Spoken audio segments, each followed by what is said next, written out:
Welcome to Vegas Nonstop. Hi everybody, welcome to Vegas Nonstop. My name's Taylor Thomason, and this is your host, Jonathan Scott. Hey everybody, it's great to be here, and I love being here at the Peppermint Hippo at the corner of Oakey and Las Vegas Boulevard, where you can drop in and visit with us every Friday, 5 p.m. We're live at 5. This is Vegas Nonstop, and we've got a lot. We've got Sam Novak here, we've got Al Mancini here, we've got Big Bob in the room. We're going to talk about Neon Feast, we're going to talk about shows, we're going to talk about restaurants, but first off, we're going to talk about tequila. And we're going to talk about these two guys that are behind us, Guy Fieri, and of course, the Red Rocker. I should have been wearing red. You should be wearing red too. Sammy Hagar. So let's talk about the tequila. Or let's start with a toast. Let's start with a toast. This is a drinking show. So, Tom, do we have signal? Is it going? We're going. Okay, so we're good on Facebook. If you've got questions, put them up there, and we'll make sure not to answer. So let's talk about the tequila a little bit and how this came to be. There's a lot of celebrity brands that are out there. What makes this good? Absolutely. So Sammy Hagar, our fearless leader, obviously had his start in the tequila business with Cabo Wabo way back in the day. So if there's really a pioneer of the celebrity tequila category, it's our boy Sammy right here. So he sold that to Campari Group back in 2009. This was his little love child after that with Guy Fieri, and about 2017 is when the Blanco launched, which is what's in your glass right here. We all should have a love child, shouldn't we? At least one. All right, let's start with a toast. Taylor, let's see if you got a toast for us to get the show started. So Guy and Sammy are always in the pursuit of high-quality products and just overall goodness. So with a brand new year right around the corner, let's just raise our glasses to seeking out goodness in 2023. Whether it's good tequila, good food, good friends, good vibes, we want all of it. So yeah, good times. Here's to you and here's to me, and if by chance we disagree, then F you. Oh, that's smooth. Borrowing from the great one, Jackie Gleason. Okay, so talk about Tequila 101. Educate our viewers, if you will. Tequila comes from blue agave. Yes, so good tequila comes from 100% Blue Weber agave, which is what all of our tequila products are made with. And for our kind of tequila newbies here, a Blanco is not aged at all, so it's not rested in any sort of barrel. Reposado, the translation is actually rested, so it'll be rested in usually an American or French oak barrel from between 2 to 12 months. Our Reposado is aged for 4 months in Breckenridge bourbon barrels exclusively. So Breckenridge? Breckenridge bourbon, so... Where's that? Colorado, of course. So they use the barrels from that for They use whiskey. the barrels for about a year to make their whiskey, and then we buy the barrels off of them and age our tequila in them for 4 months. So real bourbon should come from Bourbon Kentucky County, right? Yeah. So one of the stupidest things I ever did or said, I was at a port wine tasting one time, and I said to the guy, "Where is this port from?" And he said, "Portugal, stupid." But of course now there's California port and there's California champagne and everything else. Right. Okay, so the Blanco would be the baby of you know, of the trio. So move us down the line here and let's talk about. I don't want to hold the bottles up because they're really pretty. Yeah, absolutely. This is a great color. I like this color. Teal Try blue. to match as well as Oh, is that what you were doing? So the white bottles are Blanco, obviously. The blue bottle is our Reposado, again, aged for 4 months. And then this guy right here is our Mezquila. So you'd think it'd be Añejo. Our Añejo launches in March, actually. And for our tequila newbies, again, an Añejo is typically rested for between 1 and 4 years. But ours is rested for about 2, and that'll come out in March. So I could use a So that one's way better. I could use a rest for. we'll see. I haven't gotten a chance to try the Añejo just yet, but typically, you know, More tequila aged, little aficionados really prefer the Añejo. So what's the difference between? I understand I met Brian Cranston and Aaron Paul a couple of months ago, and they've got a mezcal out, and they were trying to explain to Dummy here the difference between a mezcal and a tequila. Right. So it's completely different types of agave. So tequila is made with 100% Blue Weber agave. The agave used in mezcal is called espadín. So it's a completely different type, so you get an entirely different flavor profile. This right here is called mezquila. So it's a mix between mezcal and our Blanco tequila. So it's 2 different types of agave kind of playing together. So what are we drinking next? Which one? Well, let's go Reposado first. Okay, we're going to go to the Repo next. All right. And it's available at Lee's Liquors. Where else can we get it? Total Lee's Wine? Liquor, Total Wine. Any restaurants? Yeah, so we're actually in Resorts World. We're at Carver's Steak, and we are also at Wally's and Jalisco Underground, the speakeasy right underneath Wally's as well. We've got a bunch of other... What's the speakeasy? Jalisco Underground. I don't know that. Because it's underground. It's underground. I'll pull That's it why I don't know. It's under the ground. Just opened about 2 months ago. We're going to have Alan Mancini up next, and he's going to know about all these places. Right. Okay, so talk about this one. All right, this is the Reposado. So this is the one that's going to be aged for 4 months in the Breckenridge bourbon barrels. You'll notice it's got a slightly darker color, but it's still pretty light since it's only aged for 4 months. You'll get a little bit more of an oaky kind of flavor to it due to those bourbon barrels. I don't suppose you have another toast up your sleeve. No. I like that. No, but we're drinking. We're sure drinking this stuff. Give me one more of these. So are the guys scheduled to come to Las Vegas in the near future? I'm sure they will. I think we're reaching to get Sammy or Guy out for a bottle signing at one of the Lee's locations, since Lee's is a great partner of ours and carries all of our SKUs. So I, over the last couple of years, did a show called On Air Education, and I was certainly grateful to be working with UNLV and their Heroes Hospitality School, and they actually introduced me to Guy Fieri, and we did a one-on-one interview, and couldn't be nicer, couldn't be more down to earth, couldn't be more of a regular guy, family guy. Yep. I know that he's got a wine as well with his sons, so I like him. And many years ago, I sent you a picture that I met Sammy when they were in Chicago getting their walk of their star on the Walk of Fame outside the Hard Rock in Chicago. So they're both great guys, and together I think could cause a lot of trouble. Really, they're a great duo. Will you promise to invite me when they're here? Absolutely, we can party? Yes. Because I want to party with these guys and with you and have a great time. Okay, you don't have another toast up your sleeve. I don't. So this is the Repo? No. Reposado, yes, This sir. is the Repo. Okay. Yeah. Everybody got drinks? We got drinks. Yeah, scurry on over here if you can. So, okay, I don't have another toast either, but right. Do you recommend sipping or just shooting it down? Whatever you prefer. I like to sip a little bit more, but that's just me. Isn't Sammy doing Catalina now? What's that? I think Sammy's doing Catalina Island now, right?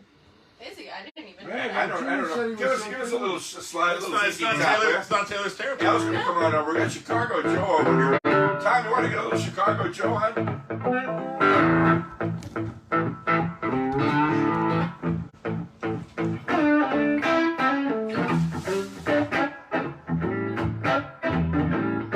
Enough Chicago.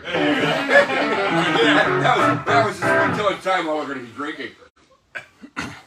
So we're getting a few messages here, mostly that say, "Who's that beautiful woman?" Of course. Would you mind reintroducing yourself? My name's Taylor Thomason. I'm the regional sales manager for Santo Tequila. So how many restaurants are you in? A bunch? That's a large question because we're all across the nation. Well, here in Las Vegas, what are some of the key restaurants where they can find us? So Cabo Wabo restaurant, obviously. Well, that would make sense now, wouldn't it? Yep, and then Guy Fieri's Vegas Kitchen is a big one. Say Carver Steak. Carver Steak. We are in Resorts World. We're at Wally's. In terms of, just for the locals, there's a lot of different Mexican restaurants we're in. La Puerta Negra is a really great partner of ours. Lido Michoacan as well. Casa Don Juan. We're kind of all over the place. I'm already sweating like a whore in church here.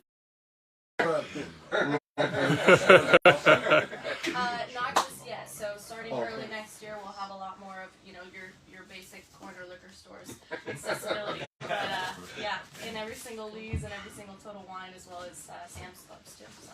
Sam's Club? That's fun. So you could even get it at Sam's Club. Oh, Sure can. And it's called Santo. What's the name? What is Santo? Is it after Ron Santo who played third base for the Cubs? No, it means saint, and our slogan is a higher spirit. So I kind of like to call an intro to mezcal. Mezcal is super, super smoke forward. So some people. I'm pretty smoke forward myself. It took 50 years to be able to, here in Las Vegas, to order a pizza and get a half ounce delivered to your house. But for people that aren't, super familiar with mezcal, it might kind of catch them off guard because of. So I was starting to ask you before, what's the difference between a mezcal and a tequila? So mezcal is a completely different type of agave than tequila. So tequila is Blue Weber agave, and mezcal is made with Espadín agave. So this is a mixture of both. So the two kind of play together nicely, and you'll notice as we taste, it's almost tequila on the front, mezcal on the back. So it's a really I don't know. You're going to pour. I'm going to tell everybody about our podcast. You can find us on iHeart. You can find us on Apple Podcasts, Buzzsprout, all the various different podcasts, and of course on the social medias. So sharing is caring. We hope you like what we do here. We're here every Friday. We're at Peppermint Hippo at the corner of Oakey and Las Vegas Boulevard. And Taylor Thompson is the brand ambassador or state representative, or what was your title again? sales leader. I keep drinking. This is going to be a very fun show. The more you drink, the more titles you The get. funnier I get. I'm going to be like the president of the company by the end of this. By the end of the night, she's the president. I got a promotion. She's married to both of them. Just firing Sammy. And, okay, so this one is the The mezquila is what it's Mezquila. Yep. Mezquila. I don't suppose you've come up with another toast by now. called. I have not. No, I haven't had enough to drink to do that just yet. But. All right, so let's hold the bottle up. And which one? This is the Mez Tequila. So what were they thinking there when they would combine mezcal and tequila? Well, so the story goes, Sammy was on his yacht in Mexico. There's money in rock and roll, kids, for you kids at home. And was basically getting served up a bunch of mezcal, but he is not the biggest mezcal fan. It has a very distinct, like I said, smoke flavor, and Sammy wasn't the biggest fan of it. So he kind of just started throwing it into his tequila, watering it down. So I understand, like, and it's one way or the other, that a tequila can be a mezcal, but a mezcal can't be a tequila. One way or the other, or one way. Bob's sharking his head. No. So they refined that one a little better. Is what they So did they with the mezcal. literally took two entirely different products and just mixed them up. All right, let's drink. Yeah. Taylor Thompson, Santo, which means the safe. I like this. A little more ZZ Top. Yeah. Whoa. Wow, that's so different. So different. This Yeah. is definitely smoky. Yeah. This is definitely smoky. It's almost peaty tasting. That's the thing. So mezcal is, a category in itself that kind of appeals to Scotch drinkers because of the smokiness of it. So that's kind of where Sammy birthed this idea of mezquila, because even though this might taste super smoky to you, if you put a real mezcal next to it, it's completely different. So let's give the website out. Yeah. It's santospirit.com, so just SANTO spirit.com. And for you Cub fans at home, it has nothing to do with Ron Santo, who played third base for the Chicago Cubs. But that's a good way to remember it. Right. And Chicago Joe's going to back me up on that. Yeah. Taylor, thanks for joining us. Thanks for bringing all the liquor in here. Thank you for We're having going me. to take a short commercial break. You're watching Vegas nonstop, and maybe you're watching it on Hey Vegas. I don't know where you're watching it. Again, we're coming to you from Peppermint Hippo. This is the Hippo Happy Hour. I'm Jonathan Scott. This is Taylor Thompson. Stay tuned for more of Vegas now. Keep running. Stopped it. That's all right. I keep running. Good. That was for Richard. Richard stopped it, but we're going to start again. So you're welcome to stay right where you are, but Yeah. we're going to move over. We're just gonna Otherwise, I know I'm sweating like an Italian in front of the grand jury. We haven't gotten our lap dance yet. I'm going to get in trouble for that. Well, no, that is the funny thing. So Sam does not like aged tequila at all. He doesn't like reposado. He doesn't like anejo. Right. And Sammy does it? No, Sam does not. That's why. We're still running live here, Bob. Well, no, look. So the thing is, a lot of real tequila aficionados are like, well, Cabo Wabo, it's mild. It's like. That's what Sam likes, and he likes to mix it. He likes when to somebody's talking and we're on the Facebook part, you could. I'm sorry, how does this work again? Wow. Anyway, According to my union, I am on a break.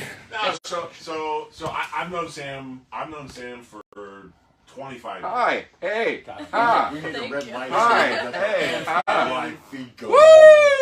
And Sam All the likes tequila fresh, and the light. bright, lively tequila, and Guy's the one who likes the aged stuff. Yeah, he And loves. so they have a little friction between the two of them, but Yeah. I like them all, and I love mezcal. And you're absolutely right. Mezcal is the smoky, peaty equivalent of a single malt scotch. You're not going to drink this if you're a mezcal drinker. No. You'll use it in a cocktail if you like Yeah, yeah. mezcal cocktails. And I'm excited. But it's this will just- get people that aren't mezcal drinkers used to the flavor profile, so that hopefully It's they a can little move break. on and drink some real mezcal. And look, Sam's a I gotta see marketing the black bottle. genius. He created a new category. Right. And that's really cool. And guys are going to follow. Yeah, see, for And me, it's the only one of its two kind is on the all market easy so to do, far, you know? but we'll see Yeah. people follow suit. Yeah. It'll be a And thing. Are we live? Sure. And I'm mostly an anejo guy because I don't want Cooler. tequila that tastes like What I brandy. carried my bottles in. And a lot of the anejos are there's too much. I've been falling in love with the super añejos. Oh, wow. Añejos recently. John's a pretty big a-hole himself, back. so. But Taylor, I'm looking forward to you. So when's the anejo coming out? March of 2023. March of 23. And it's how many years? 2 years? 2 years. In bourbon barrels? Yes, I could do So that. when I saw Sam at the show Let me turn for a second. at the Strat, you know, the first You want me band to- he was okay. ever in was Montrose. Yeah. And one of my favorite chateaus, Ronnie one of the Montrose? chateaus in Ronnie Montrose passed away sadly. And one of my favorite Oh, chateaus losing it. is I'll let you do Malaguena. is, You do Malaguena. is I don't need to do it. Chateau Montrose in Saint Estephe. It's a third growth classified Bordeaux. And I told him I could get him some Montrose barrels, and he said, "Don't you You do dare, Malaguena. because Guy will want to use them, and I don't want it." So I'm thinking You do I'm using Malaguena? for the beach bar No, route, no, Oh, yeah. blues because that would be great. Yeah, that'd be cool. And it's a great story because it's Montrose, it's Yeah. Sammy, he was a Montrose. You know. Yeah. Sammy loves the Blanco. The Blanco's my personal Yeah. favorite. Yeah. It's so smooth. I'm gonna see him in a few weeks. I'm going up to. I got some wine to deliver. Where you going? Where you going? Going to see Sam in Mill Valley. In Mill Valley? Yeah, I got to deliver some wine. Oh, I've got to be in California. He's a big Bordeaux buyer of mine. Oh, so. yeah? I'm going to San Diego and LA. I'll be in LA next week. I'm not going the second week. Oh darn. I'll miss you. You'll be here. I'll be in La Jolla. So cool. You'll be here on Friday. I'll be here on Friday. Okay. Yeah, but Can we move our the boys second out of week the I'm way, going to John? La Jolla. I have to see mommy. La Jolla. Do you want me to Joe. move this? Flagella. I don't know. Joe. It's like flagella, but it's flagella. La Jolla. Jonathan, you okay? I'm sweating like a Yeah, orange. Get some. Raise some napkins. Was that? Oh, yeah. Always trying to. I'm not I I sweat can when I talk. 3 shots in 10 minutes, I don't know. Okay, we're still running live, Tom? You did great. Thank For you. your first time, you did great. Thank you, thank you. Yeah, yeah. What was that, about 7 minutes, 8 minutes, 10 minutes?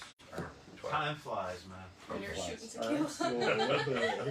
It was 3 shots. Wow. 3 shot long segment. We always say please, time's quiet, fun when please. you're having flies. Quiet, please. John Scott back with Vegas Nonstop, coming to you from Peppermint Hippo at the corner of Oakey and Las Vegas Boulevard, where we do that Hippo Happy Hour every Friday at 5. If I have a few more tequila shots, Hippo Happy Hour is not going to be sounding the same. But we were here with my friend Al Mancini from Neon Feast. How are you, man? Oh, good. It's great to see you. It's been a couple of weeks, but you're kind of a semi-regular with us, and I appreciate you coming back. And Sue, thanks for hanging out with us. So, You brought tequila. I mean, why would you not come? You know? I know. This is becoming a party, and we're glad that everybody's making it and coming up with us in Chicago. Joe, thanks for joining us. Bow, bow, bow, bow, bow. I love that he's from Chicago. You know, he grew up in Rogers Park, which is where I'm from. So, Al, you sent me some cheater notes, which I love. I love cheater notes. It's funny because you asked me, what are the best restaurants to open this year? What are your top 10 off-strip restaurants? Those lists change like from minute to minute in my head. So I had to put them down, get them to you, put them down in print. These were my favorites as of an hour and a half ago. So I'm going to run through them a little bit with you. I don't know where to start. I probably should start with the most exciting openings of the year. Now, I haven't been to any of these, so Okay. I really can't comment on them. But let's talk about Vetri Cucina. Yeah, these are the places I'm most psyched about opening. You know, Vetri Cucina is Mark Vetri's restaurant at the top of the Palms. So I know Mark. He's great. People know him from Osteria Fiorella over at Red Rock. He used to just kick ass in Philadelphia. He was Philly's #1 Italian chef for a decade or more. And it still runs one of the best restaurants in Philadelphia. But he originally came to Vegas to open this spot at the top of the Palms, back when the Fertitas still owned the Palms. And it was going to be super Fertitas or the high-end. Malouks? No, the Fertitas, the station owned the Palms, right?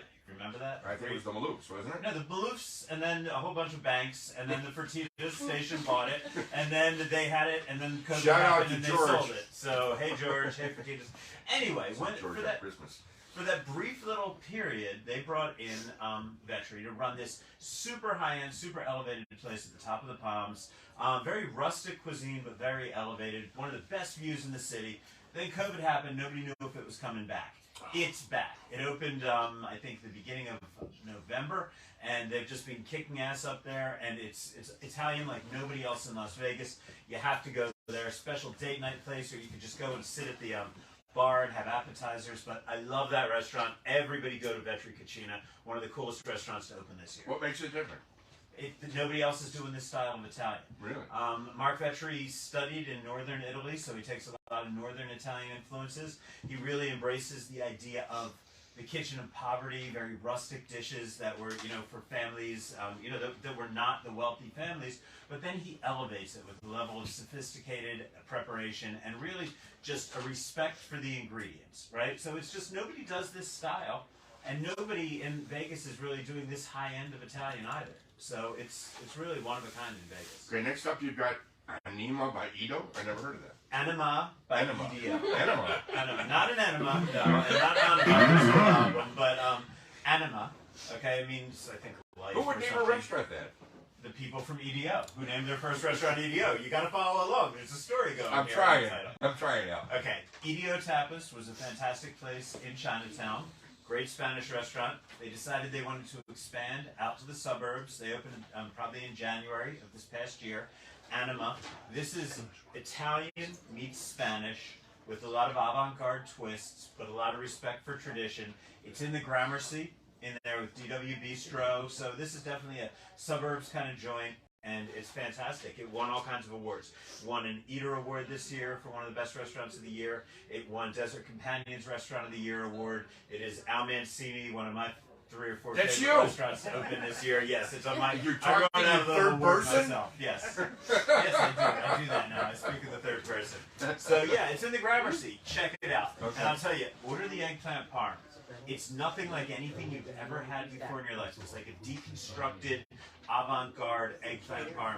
It doesn't look anything like what you've ever imagined, but you taste it, and you taste every fucking ingredient of a good eggplant parm right there in these foams and all kinds of crazy shit that they're doing. Do you know the term caguzza? I do not.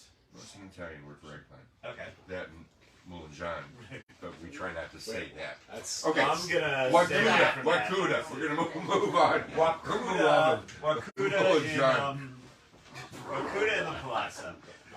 Chef Wakuda has a Michelin 2-star chef in, I think, New Zealand or Australia somewhere. I apologize that I singed on that. But he's a great high-end chef. He's doing Japanese food elevated to a crazy degree in a really fun space inside the Palazzo. And they got a great patio out front, great view of the strip. It's just a really, really cool spot. And very elevated Japanese, one of the cool new openings of this year. Now, Half-Bird Chicken is owned by who? That's owned by, okay, I love Half-Bird Chicken and Beer. It's the most unassuming place that I'm in love with right now. It is rotisserie chicken, chicken sandwiches, chicken nuggets with caviar if you want to get fancy. Chicken nuggets with caviar. But this is seriously a chicken and a beer kind of joint. Nothing fancy about it other than that little caviar dish. But it comes from Chef Brian Howard, who runs Sparrow and Wolf, Right. one of the best restaurants in Las Vegas. And one of your favorites. One of my absolute favorites in Las Vegas. Brian decided, yeah, fast food is popular, chicken's popular. Let's do it with quality ingredients and take it seriously. So this is a place that you go late at night when you're shit-faced and you want to just sop up the beer at the end of the night in I think that's Chinatown. going to be tonight. It's, they do ramen late night, but, there's nothing fancy at all about the place. But it's a chef's touch on really, really simple, basic food. Rotisserie chicken, chicken sandwiches, man, they rock. Now, I have to ask, we found a place called Peruvian Chicken on East Tropicana between Eastern and Pecos. I've never been there. It's a Is it carry-out place. It's so good they run out of chicken every night. Well, that could just mean That's they how- don't buy a lot of chicken. I don't know. It's just called Peruvian Chicken. Okay. I shouldn't even be saying it because we go You'll there. never be able to get another We chicken. went there last night. They only had half a chicken.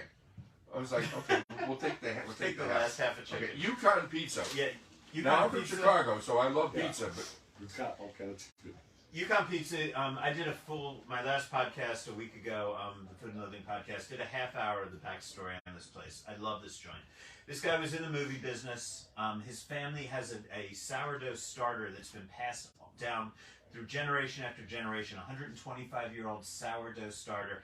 His great-great-great-grandfather used to sell to prospectors who were prospecting for gold, right? So up in the Yukon, they came down to California, San Francisco. This has been in the family. You know, if you want to keep a starter alive, you have to feed it and, you know, all this. So this is a crazy old starter. This guy, Alex, went away to college, used to make pizza with it for his friends, used to make pizza in his backyard while he was still working as a movie guy. And he always wanted this dream of doing his own pizza place. Well, basically, the pandemic hit. He got asked to go into Vegas Test Kitchen. He's been in there for 2 years, kicking ass on East Fremont Street. And Jay Dapper, the developer, offered him a space in the new Hunt Ridge complex, right across from the Hunt Ridge Theater. Just opened about 2 weeks ago. It's Yukon pizza, no pizza like it, sourdough crust, just really fantastic. Load everything with garlic. I love these guys. So, are you a pizza guy? I am a pizza guy. Who's not a pizza guy? Everybody loves pizzas, man. Pizza's like a lap dance. Even when it's not good, it's still good that you're getting a lap dance. I still like a Moray Taste of Chicago. Thank you. It's okay. I like their cracker crust more than their deep dish. But they've got the deep dish and they've got the stuffed pizza, which I'm only good for like one slice of the stuffed pizza. Yeah, I've got no use for stuffed pizza personally. It's just me, man. So yeah, those are my favorites. A couple honorable mentions that were better than I thought they would be, even though they're not for me. Yeah, we haven't gone to the Bedford by Martha Stewart. Bedford by Martha Stewart. If you're a Martha Stewart fan, you're gonna love it. I'm not, so it ain't for me. But the food's good. The It's a ingredients good are good. It's You a feel good like you're on a polo field or something. I mean, a polo club. Have you ever been on a polo field? Only for Coachella when a lot of rock bands are playing. Coachella is a polo. Was that on a yeah, it's on a polo Yeah. field. It's where they have. I a used to go concert. every Sunday to polo in Chicago at Oakwood Polo. Okay, well then you could go to Martha Stewart's and you would dig it. Me, I'm not a polo kind of guy, but it's cool. Have you been there? Yeah, I've eaten What did there. you have then? I had pierogies. Really good Pierogies! Yeah. Oh my God! Jak się masz? pierogies. Jak się Dziękuję masz? pani. Bardzo dobrze. Jak się masz? So they were good. So the place is pricey. It's snooty. It's everything you expect from Martha Stewart, but it's Did you ever actually met good. Martha Stewart? I've met her once or twice. Yeah, She's a lovely she's a nice woman. lady. Yeah. Nice lady. Also, the Vanderpump of Paris, which is right next to it, is Yes. way better than I thought it would be. I'm Really? not a Miss Vanderpump fan. I don't watch that TV show. Have you ever seen the show? No. Why? Why would I do that? Because it's Why? a fun Where show. is that? Actually, I like the show. Paris. Paris. Paris, Okay, yeah. Paris. But you know what? The food in this place is actually a lot better than I thought it would be. Oh, so yeah? good for her. And also, Good for you, Lisa Vanderpump. And- Nellie's by the Jonas Brothers' father, right? I'm like, who the hell needs a Jonas Brothers restaurant and all this shit? It's in the MGM Grand. It does Southern cooking, and it's actually much more of a tribute to their hometown. There's very little memorabilia from the band there. It's actually just a cool kind of tribute to, I think, North Carolina, whichever town his father was raised in, and these kind of cotton milling towns, and a lot of old family recipes. So, again, I don't go there that often myself, but it's a lot better than I thought it was going to be. So, What's the props. best fried chicken you ever had? Best fried chicken I ever had? Yeah. Oh, jeez. I I know don't mine. know. I mean, I've had some down in Nashville that was pretty damn good. I had Laura Dean's in South Carolina, Okay. and it must have been like a pound of butter. It was just, it was Yeah. incredible. Laura Dean, before she got into all the trouble. Mm-hmm. Yeah. Quality. Paula Dean, I'm Paula, sorry. okay. Laura Dean, Okay. Paula Dean. Okay. I Okay. guess Yeah, I've love child been that we drinking didn't know about tequila with mezcal. Shit. Yeah. Okay, so Okay. So then you asked me what? For my 10 favorite top off-strip 10 restaurants? off-strip restaurants. Because whenever we have friends come to Las Vegas, our goal is to get them off the strip a little bit and show them where the locals go. Where did we go? Where did we go? Okay, so I'm probably going to miss some great ones. My apologies to everybody, but this, when I was thinking of it, Sparrow and Wolf, one of the best restaurants in Las Vegas. It's in Chinatown. Chef Brian Howard just crushes it.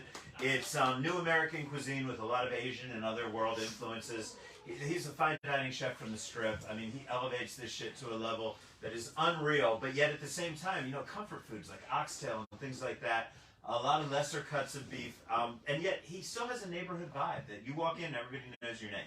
And they will get to know your name. If you eat there the second or third time, they're already going to think of you as a regular. So Sparrow and Wolf, love it. You know, when you mentioned that, I have to think of the original Arnie from Arnie Morton's in Chicago. Where and the best thing about Arnie's was he made you feel like, oh, we've got your regular table. Like Nikki Blair was the same kind of way, talking old school Big Bob, Nikki Blair's, where you'd go in either in L.A. or here in Las Don't Vegas. you feel like Arnie's son, Michael Morton, who's here in Las Vegas? I know he Michael does the for same 40 thing with years. his restaurants. Same kind of thing. Yeah. Shout out to J.O.D. You know. Yeah, man. So, okay. So I got 9 more. I'm going to try to be Yeah, fast. let's go through them. Ada's Wine Bar is on this list. Talk about stories. No, man. Ada's Wine Bar is on this list. Everybody needs a James Trees restaurant on their list. Most people will name Esther's Kitchen. It's a fantastic restaurant in the Arts District, but if you want to see James and his crew getting a little more creative, a little more off the wall, this is where I'm going for dinner tonight when I leave here. Ada's Wine Bar in Tivoli Village. It crushes it. It's inexpensive wines, Spanish cuisine mostly, but they also have a killer smash burger on the menu, and just really great smash burger, just a greasy hamburger. Smash burger. Yeah, so they're great. Main Street Provisions in the Arts District. No. Oh man, it's a great restaurant in the Arts District, right on Main Street. Justin Kingsley Hall was the chef for the first year. He basically just left, and they got Patrick Munster, who used to work for Michael Morton at One Steakhouse in Virgin. Yeah. So he just went over, just took the reins of the kitchen at Main Street Provisions. So he's taking this kind of rustic campfire vibe that Justin Kingsley Hall developed it, and then he is adding to it much more of that elevated steakhouse that he used to do at SW Steakhouse and at One Steakhouse, making it a little more mainstream. The two ideas go hand in hand. They work really well. It's the transition's finally made it over the hump. They're crushing it, firing on all cylinders right now. Go to Main Street Provisions. Okay. Tell them I said hi. Partage. Partage is a French restaurant in the same place where Golden Tiki is on Spring Mountain Road. That's a busy mall, man. Yeah, everything's in there. Hepburn's in there as well. But Partage is fine French dining that really deserves to be mentioned in the exact same sentence as Guy Savoy or Robuchon. May not be quite as good as those places, but it's in that ballpark, and it's at about 40% of the price, right? Now, you mentioned Robuchon, and there's a great place in Henderson called Boom Bang. Boom Bang, yes, with Ilya from Robuchon. From Robuchon. Yes. And also from that season of Top Chef where they shaved everybody's heads and everybody got drunk. But I don't remember. She doesn't like to talk about that as much as she does about Robuchon. Great pork. Sorry. But yeah, no, that's a cool restaurant, Boom Bang. I think it's going to be added to Neon Feast pretty quickly. We just got the new survey back. And by the way, the Neon Feast app, if you want to find restaurants, download the app. Download the app. Yes. I just referred somebody to it. They said they're coming in from Louisville. We have the Chef Dave from Churchill Downs. He wanted some places. Go to Neon Feast. Well, the thing about Neon Feast is, we call it Yelp without the assholes. And basically, instead of loud, obnoxious people who are either trying to shake somebody down for a free meal, recommending restaurants, fuck that. What we did is I called up about 40, 50 people I know who are foodies, who either run restaurants, own restaurants, chefs, journalists, professional journalists, and I said to them, where do you send your friends and family in these 100 different categories? So where do you go for date night? Where do you send your friends and family for ramen? Where do you send your friends and family for a special occasion? Where do you send them when they want to spend less than $20? And we put this app together with only expert opinions. Now, we may miss a couple good restaurants, but you know what? The ones that are on there, we've got people putting their names behind them. So, and it'll actually say so-and-so recommended this restaurant, or Melinda Shekels said this about Piero's, or something like that. Yeah. So, did you ever see the movie about Ramen Girl? There's a whole movie called Ramen Girl. I did, but I'm not remembering. It's a great movie, man. Yeah. If you don't know about ramen, I mean, it takes ramen to like the art and science of it. Oh yeah, ramen is serious. Ramen is hard to make. EDO. EDO, the same people that run Anima. This is their original restaurant. It's on Jones, just off Spring Mountain Road. EDO, by the way, because people say, is it Edo? Is it Edo? Is it EDO? No, EDO. So I said it right? You said it right. It's an industry term for extra day off. So, EDO, that's how you remember extra day off, right? It is Spanish tapas. It's a very romantic, cool vibe, place to hang out. It's kind of a quieter thing. It's not one of the boisterous tapas bars. They do one of the best tasting menus in town. I think it was like $50 or $60 for 5 courses last I checked. Wow. Price may have gone up because the prices are going up right now, but great bargains here. And also, if you have vegans or plant-based friends, these guys will do an ass-kicking vegan tasting menu that's just as good as the main one. So, Harlow. Yeah. Harlow, man, people thought nobody would ever pay strip prices in the suburbs.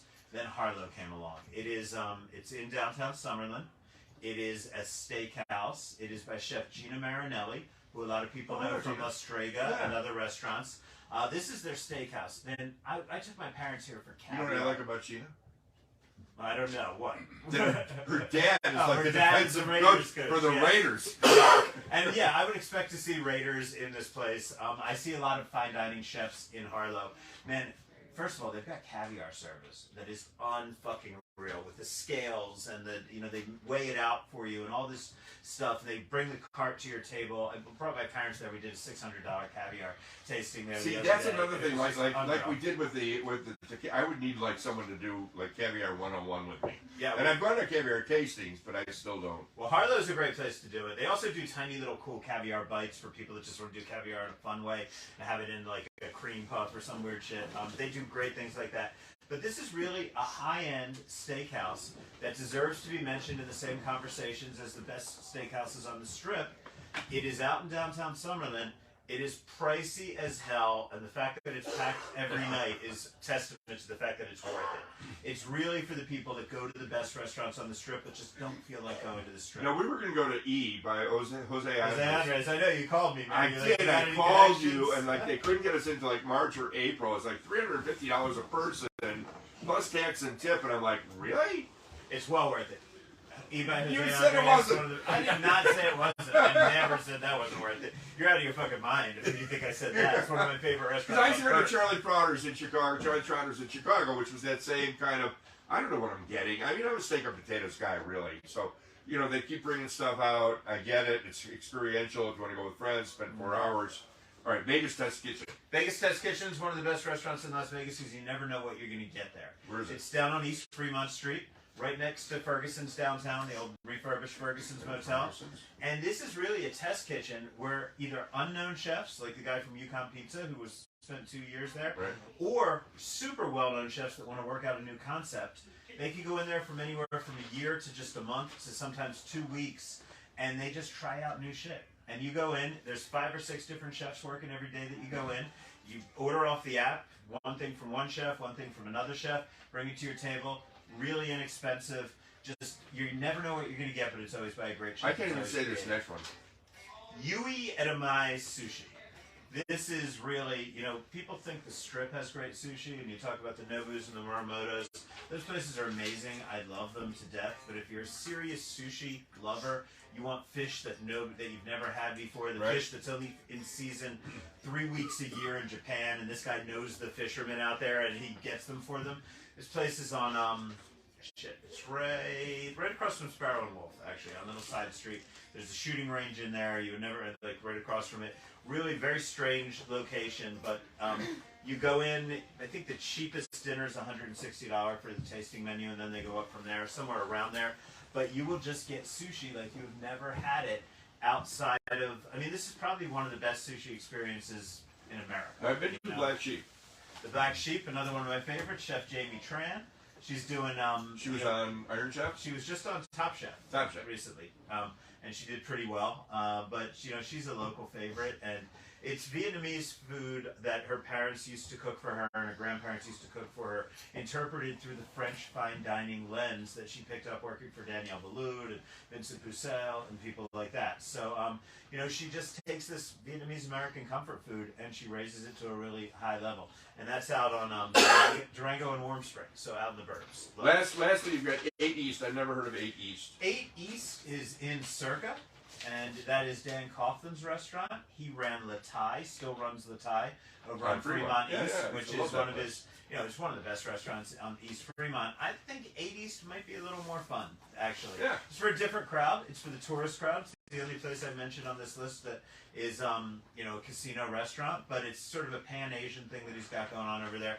Plus, it's Scott Robin from Vital Vegas' favorite restaurant on earth, I think. And they even I only care about Neon Feast, man. It's on Neon Feast. Neon Feast is the one that I care about. Scott's one of the experts on Neon Feast. If he recommends a place in downtown Las Vegas, it goes on Neon Feast. El Mancini, if you want to check out more of what he said, Neon Feast, you're watching VegasNonStop. We're coming to you from Peppermint Hippo at the corner of Oak and Las Vegas Boulevard. My name's Jonathan Scott. Eat all party hard, my friends. We're going to be back with our friend Sam Novak to talk about entertainment news. Stay right where you is. Chicago Joe, take us out.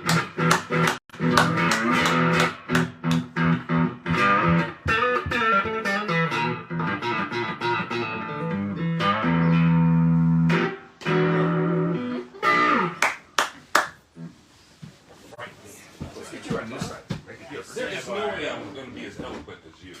I just felt like I was running on and on, so I No, you're apologize. We powered through. We powered through. Now, I'm like, dude, Al, you you keep me killed. hungry 15 restaurants. You're powered. Watch out, you're sitting on a guy's guy. Yeah. Let's go Yeah. under your To the left. Excuse me again. Come on back. And we're still on live on Facebook. Anybody asking any questions? No. No. I'm gonna use Facebook Live isn't what it used to be. John Church is watching.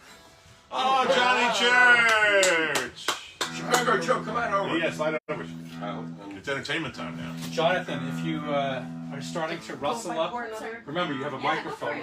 Whatever you want. Is it? Well, you're trying to loosen your shirt. I'm like, what does he do? Because I'm sweating You like got me worried. It is hot. No, it's not hot in here. It's the tequila. It's the tequila. But it's good. It is. Damn. I need Go one in, more. go in.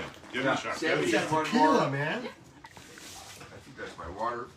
Sam, Yes. you want Blanco? Or Sure. Blanco. Oh, hit him with the Smoky Repo. was a little... That was a sipper.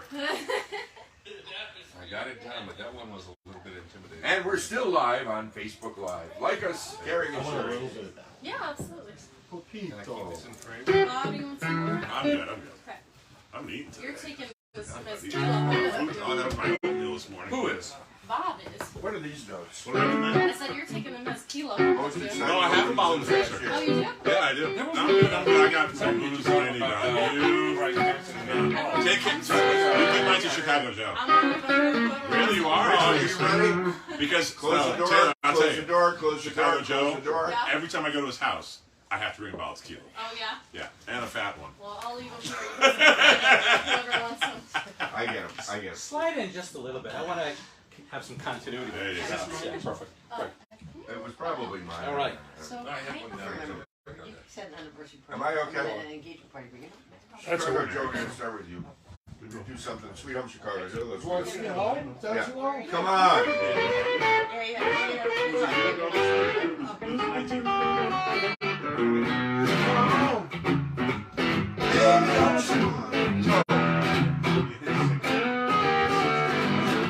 Baby, don't you wanna go?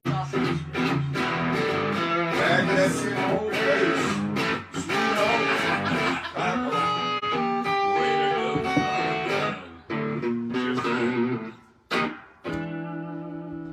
And we're back. Jonathan Scott, VegasNonStop, coming to you live from the. Where are we again? We're at the Peppermint Hippo. See, tequila not only makes your clothes fall off, it makes Did you you forget where you rain. are? Yeah, this is the Hippo Happy Hour. I'm Jonathan Scott, and this is Sam Novak Cheers. from Vegas 411 and other places. Yep. Who else do you write for? Well, right now I'm writing primarily for Vegas 411. I also write for a new fashion magazine called Chic Compass. That's Ann Parentes. Yes. Yeah, I know Annie. Before the pandemic, I was writing for Las Vegas Magazine and BestVegas.com. I had my own blog called Vegas Unfiltered. But I love your writing. I gotta tell you. Oh, I'm so Because sorry. you call it, no, you call it the way you see it, and I Thank love you. that. Cheers to I that. love that. Cheers. It's a very Do you have a dangerous favorite profession. toast? No, I don't. I'm not creative that way. No. I would think as a I writer. feed off of other people's energy for those sorts of things. Well, Taylor certainly, she's Awesome. good vibes. Very good. Good vibes. Yeah. So, question. Oh, we got. You wanted to tell a story about something, or you want to ask about something? No, we were going to be talking about the tough year for shows. Yeah, I know what we were going to talk about. We were talking about Bryan Cranston and Yeah, Aaron you Paul wanted to talk about for the Bryan mezcal, Cranston right? and Paul, which I met on Fremont Street at Michael Morton's, but he sold it now, so he doesn't have it anymore. But on 6th Street in Fremont. La Comida. Well, they were hitting Comida. their rounds around town that one weekend, and they stopped down at the Garden, which is a gay bar in the Arts District, and they decided to come in before the drag brunch, which I'm not quite sure how I could figure out how that all pieced together. So there's all these guys and gals lined up to get gals in their presence to share to the people that were there at the time. So I got to indulge in the first one that Bryan Cranston made for me. It was pretty kick-ass. Yeah, we talked to both Brian and Aaron Paul, and they, Super cool Brian, guys. Yeah, Brian was trying to explain to me the difference between a mezcal and a tequila, and I'm still confused about it. I know one can be mezcal can be Taylor tequila. clarified it for you twice. I have another. It's not Have gonna another matter. one. It's like one of those things that I'm never gonna get. Different kind of agaves. But that is very Right? smoky. Nailed it. They're both kind of agaves. And they only grow in Mexico. Is that true? Correct. Jalisco. Where? Jalisco, like Puerto Vallarta area. Oh, is that where it is? I don't know. Right.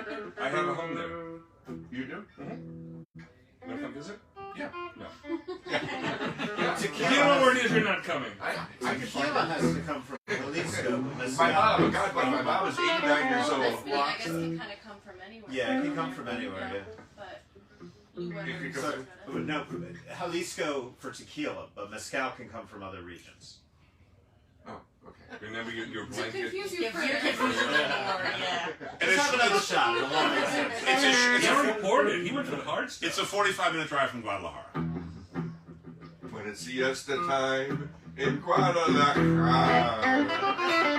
Chicago Joe on the panel. A new addition to our group here at the Hippo Happy Hour.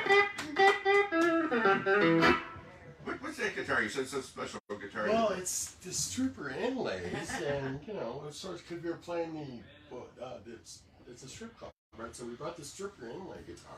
Oh, that was the Can you say connection. Yeah, stripper? that was or- the connection. So I was going to bring the Jimi Hendrix Strat, and I told my roadie, I said, well, what about the stripper guitar? He's like, yeah, that's the one. Exotic dancer guitar. What's your favorite Jimi Hendrix song? My booty Gotta be what a piece of I am not. I've never known a stripper who didn't refer to herself as a stripper or himself as a stripper. Entertainer. I Entertainer. was your dancer. I'm a dancer. Yes. Dancer? Exotic Dancer. dancer. Exotic dancer. Exotic dancer. Well, I have to thank you first of all for coming in here because you were like, really? You're inviting me to come to a booby bar? You called it a booby bar, which I thought was funny in itself. Okay, yeah, when I walked into this room, I was wondering what has gone on here before we sat down today. Yeah, And it's a fair question. yeah, but Probably some disinfectant. Yes, a lot of disinfectant spray. I was No blue right. lights. I was right. You know, this is our own little room that they were. Now, nice enough. in all fairness, if I was going to do some sort of a Howard Stern kind of a like throw them in my face kind of a thing, just I wanted to be prepared for it. That's all. Oh, okay. I mean, I'd be game for it, but So let's get back on point. You're an entertainment journalist, reporter. yes, sir. It's been an interesting year. A lot of shows have opened. A lot of shows have closed. It's a tough business to get butts in seats, right? Well, you're mostly correct on that. There were not a lot of shows that opened up. There were a lot that closed. Very few new shows came around town this year. There were some that came back. There were a few that opened, but a lot of them closing, especially in the past 6 to 8 weeks. But there's a reason for that. A lot of them were relying on what was called the SVOG grant, which is a government supplied. It was basically a handout from the government by taxpayers to allow certain individuals and their venues to continue operating after they were impacted by the pandemic. It stood for Welcome to my world. Right. Yeah. Here's to you and here's to me. Shuttered Venues Operators Grant. Okay. So people that had a staff or a theater or a production could sit down and apply for a grant to allow them to be ready to reopen when the COVID was. And it's outdated. It's not really appealing, either stage-wise, sound-wise, the lights, the aesthetic. They're all pretty tough to get something successful in there. The last big thing that ran there for a while was Jersey Boys. And from that point on, it's been a lot Mamma of things. Mia, the Monty Python, I forget what it's called. Didn't make You know, it. thing it's right? Spamalot. That was over at Wynn. Oh, that wasn't one? Yeah. But the Circus 18. They might be closed before you even get ready to sit down in the seat. How about Legends? Here's a show that's been really almost 30 years or 40 years. It's the longest running production on the Strip.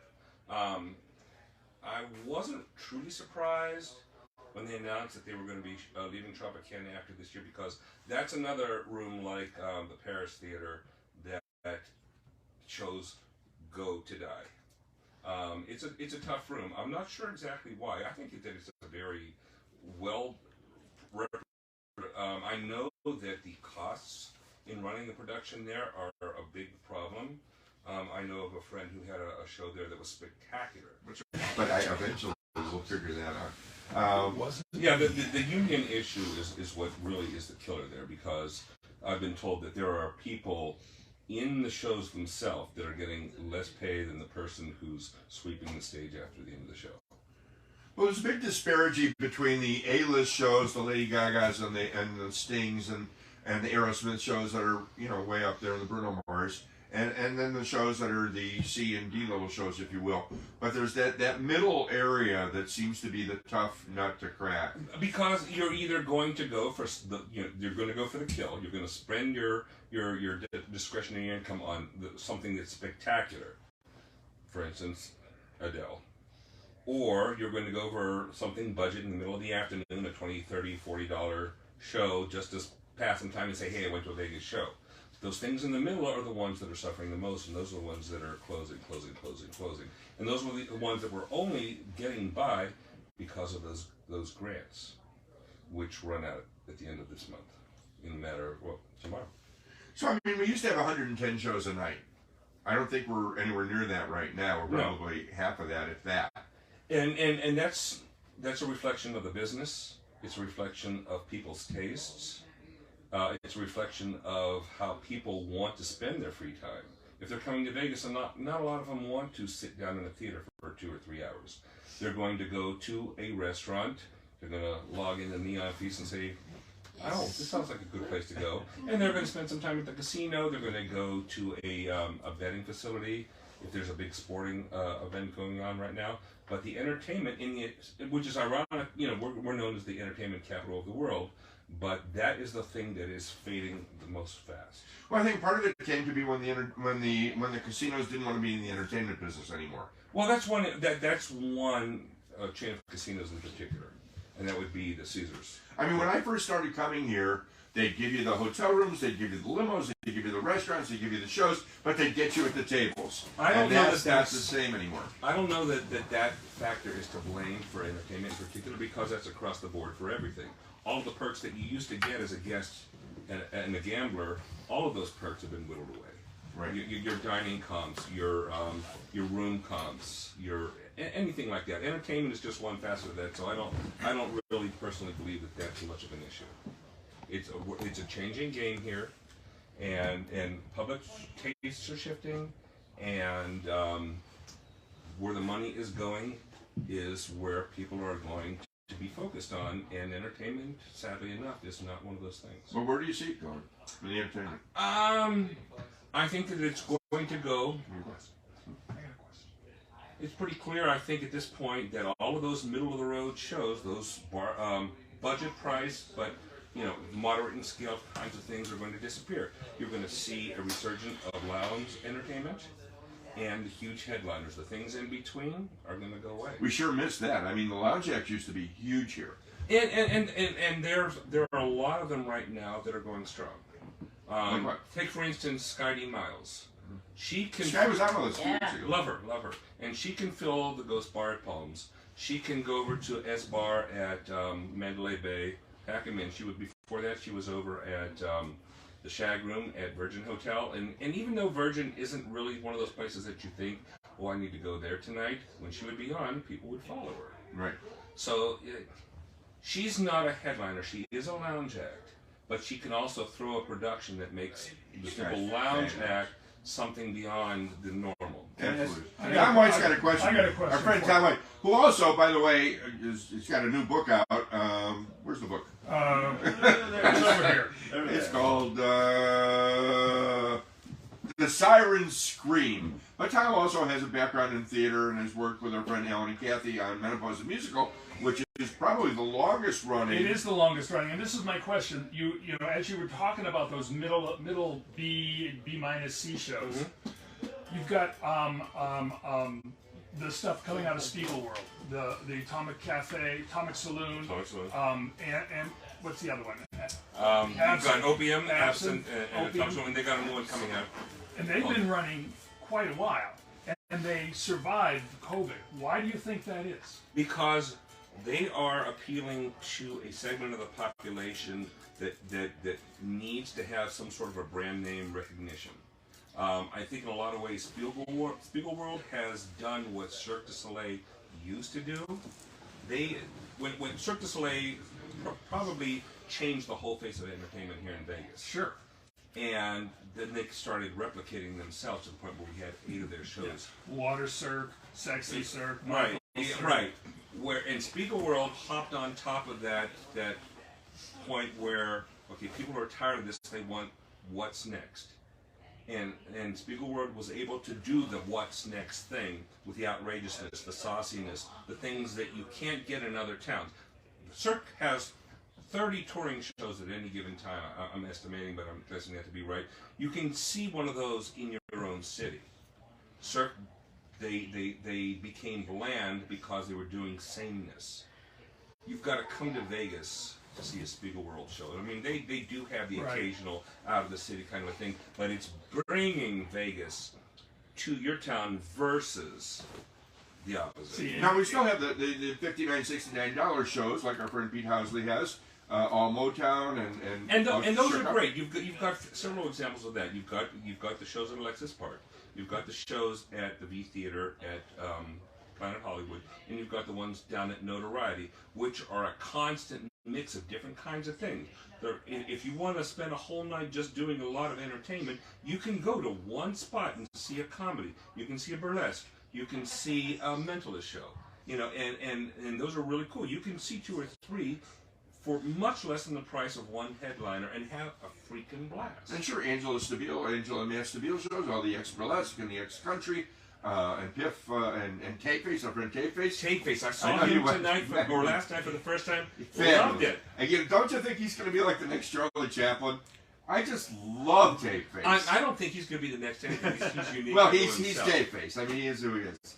Sam Novak from Vegas 411. Somebody got a question? Yeah, Sam, I'm curious because one of the things I've seen in the food world that's been interesting is restaurants trying to provide entertainment right within the restaurant. Started with Mayfair Supper Club most recently, but then we got Delilah coming in, even Brian Newman doing his After Dark show at Nomad, which is in the restaurant. What are your and even like Todd English's Olives has great performances in the lounge while you're eating. What do you think? Have we peaked on that trend of trying to combine the dining and the entertainment experience? I hope not, personally, because I think it's a great idea. We all know that it's really tough to get around this town once you get situated. If you can do a multiple of things that cover a lot of bases in one night, fantastic. I'll point out Super Frico at Cosmopolitan as one of those things. You can get there early, go to the ski lodge. Isn't it the Venetian? No, it's Cosmopolitan. Oh, is it closed yet? I know they're selling like 50 tickets a night. To what?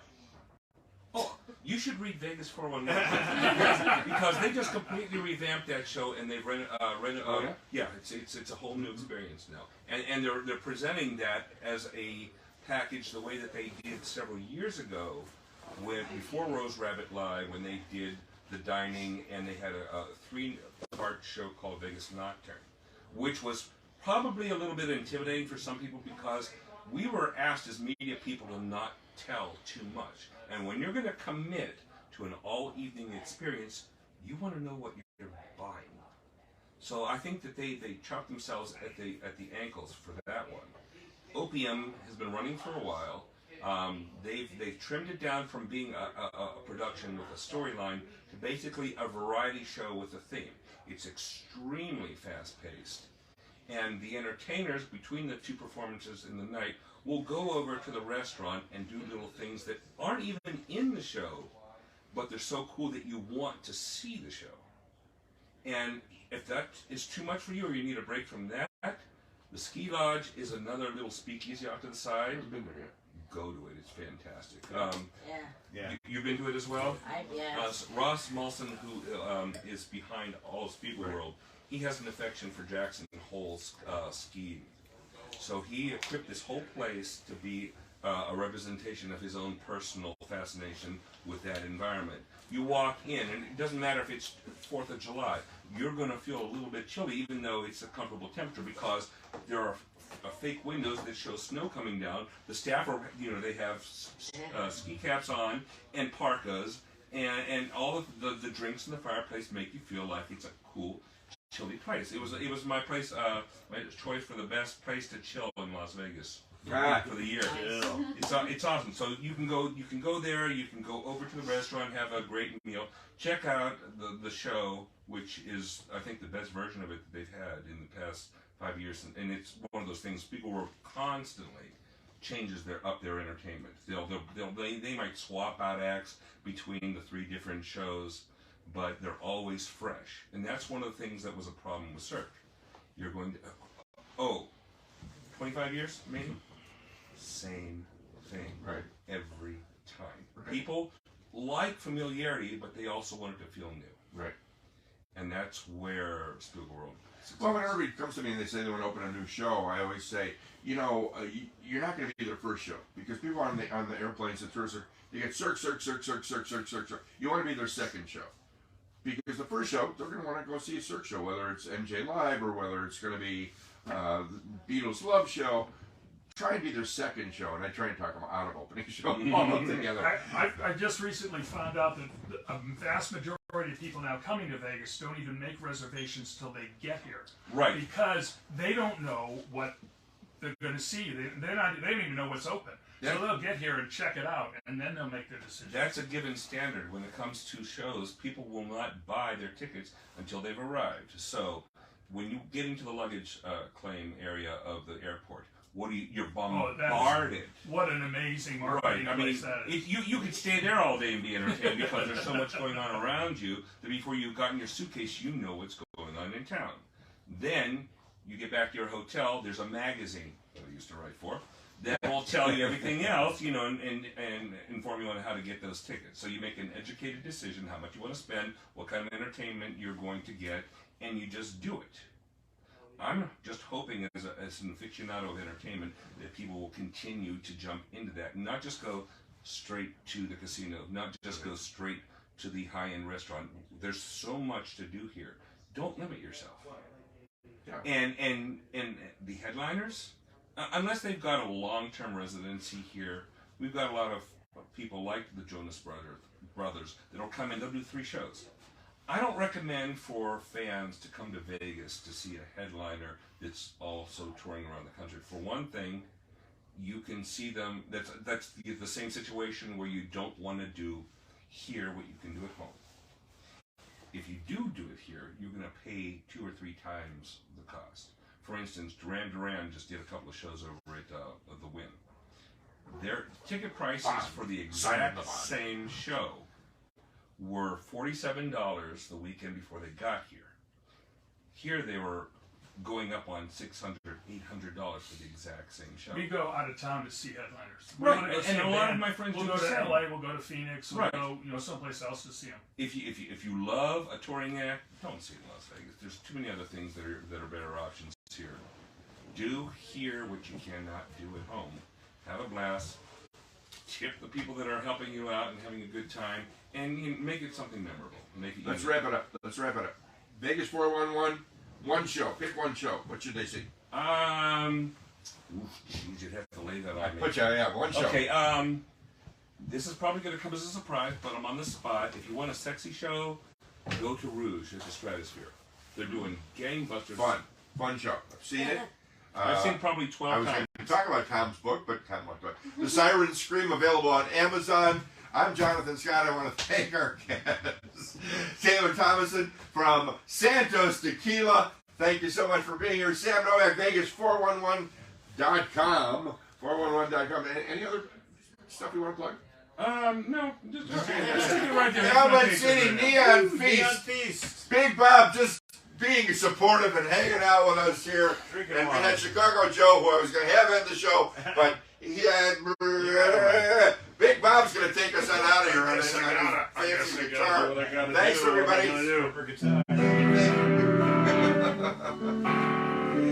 Yeah, give us a riff and get us out of here. And my name is Jonathan Scott. As always, thank you for watching. If you've got anything you want to write me, you can email me at news1lasvegas. That's news number 1, not spelled out, Las Vegas @gmail.com. And as always, eat well and party hard, my friends. Thanks for watching. Cheers.